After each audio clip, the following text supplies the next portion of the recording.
What's going on, guys? Nick back here at the Backyard Bars, and today I'm going to be showing you how to get your very first push-up. The push-up is a fundamental when it comes to calisthenics and will only lead to more advanced movements. So we need to make sure that we master the push-up before we move on to these more advanced skills, and we want to make sure we have absolutely perfect form and we're activating the right muscles while doing a push-up. The beautiful thing about push-ups is that there's so many different variations that once you master the regular push-up, you can start to move on to the harder variations and different variations to target different parts of your tricep and your chest. We're gonna work on our regular push-up today, and I'm gonna show you how to get your first if you can't do one at all. Let's get right into it. So before I explain the necessary steps to get your first push-up, let me show you what a proper push-up looks like. I'm gonna be doing it on this bar. You can do it on the ground, or you can do it on regular parallettes, totally up to you. But I'm gonna show you on this bar first. I'm gonna grip the bar around shoulder width apart.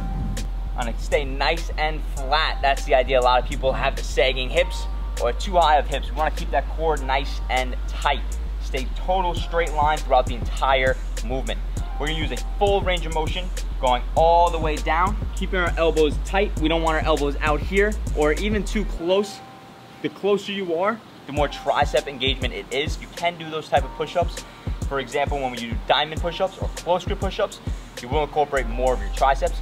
But for now, let's make a nice 45-degree angle. That is a perfect regular push-up where we activate our chest and our triceps. Shoulder width apart, straight, all the way down, touch our chest to the ground or the bar in this case.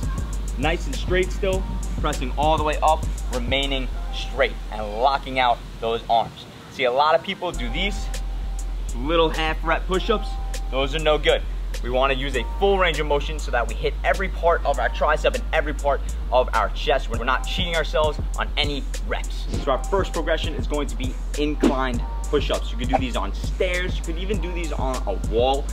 The more inclined you are, the easier it's going to be. As you get less inclined, you get more in a straight line and you have to push more of your weight up, making it more difficult. Make sense? So if we're pushing from up here, right, same thing, nothing changes. All the way down, chest touches, all the way back up.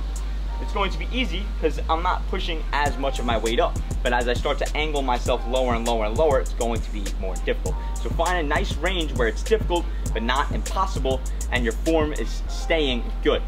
As you get stronger, you'll be able to go lower and lower. So it might look something like this, and then as you get stronger, you'll be able to go lower. Lead with our chest all the way down, elbows stay tight, press back up.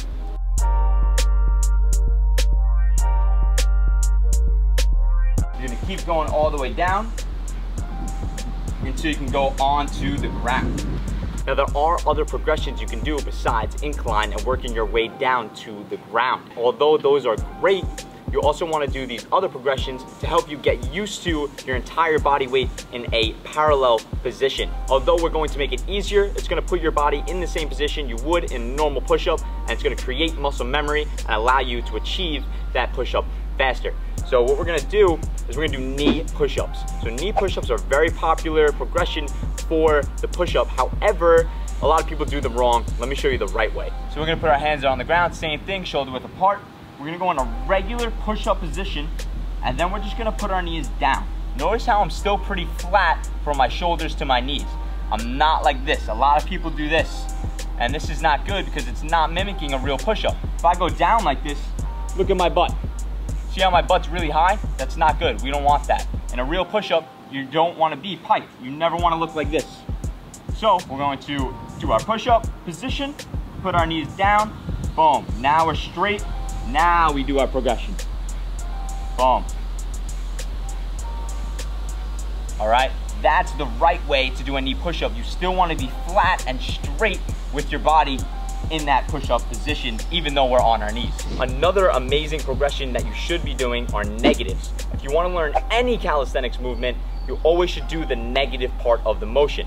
If you can do the negative, it'll eventually translate to the positive. Why is this? Because similar to what I said before, we're putting our body in the same position it would be as if we're doing the push-up. Our muscles are in the same exact position on the negative, and we're controlling that motion more and more as we get stronger. Eventually, our muscles can do the positive part.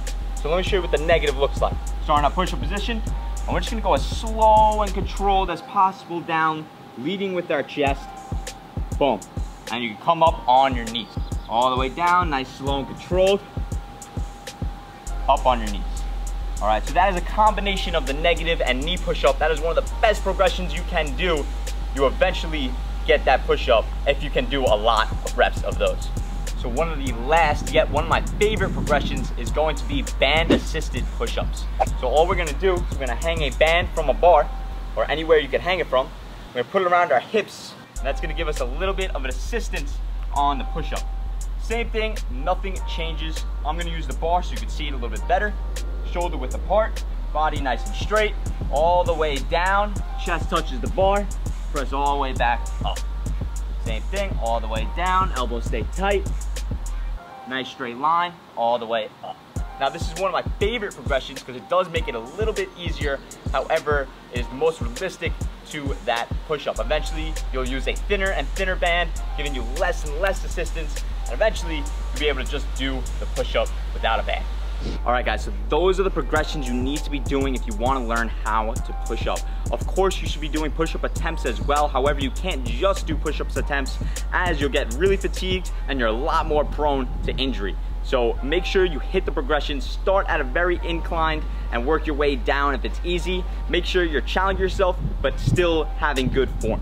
If you consistently do the incline push-ups while incorporating the other progressions like the band, the negatives, and the knee push-ups, you will definitely get the push-up very, very quickly. And thank you guys so much for watching. It means a lot. Please like and subscribe if you liked this video and you got value out of it. Also follow me on Instagram, TikTok, and Facebook at core_calisthenics. Also check out my website, corecalisthenics.com. I have every single workout I know on there, and me explain the correct way to do it under 1 to 2 minutes, all categorized based on what equipment you have access to. And check out my website. We have all calisthenics gear on there: wrist wraps, ab wheels, resistance bands, chalk, Core Calisthenics t-shirts, you name it, we got it for the cheapest prices possible. And stay tuned for my videos every single Saturday at 12 p.m. noon Eastern time. I'll see you guys in the next video.